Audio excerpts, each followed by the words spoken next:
पाळा. 20 मार्च हा माझा प्रगट दिन आहे. हा दिवस अत्यंत पवित्र आहे. या दिवशी भक्ताने श्रद्धेने केलेली छोटीशी सेवा देखील व्यर्थ जात नाही. या दिवशी सकाळी स्नान करून आपल्या घराच्या मुख्य प्रवेशद्वारावर हळदीचे पाऊल काढा आणि आंब्याच्या पानांचे तोरण लावा. त्या क्षणी माझे पवित्र आगमन तुमच्या घरात होईल.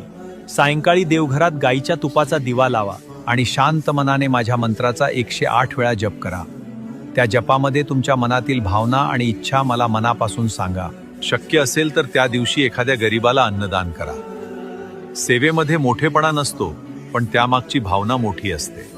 जिथे श्रद्धा, सेवा आणि नामस्मरण असते, तिथे अडथळे आपोआप दूर होतात. मन शांत ठेवा. आयुष्यात कितीही अडचणी आल्या तरी श्रद्धा आणि नामस्मरण सोडू नका.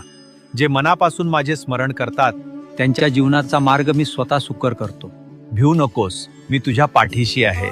फक्त श्री स्वामी समर्थ नामाचा जप करत रहा.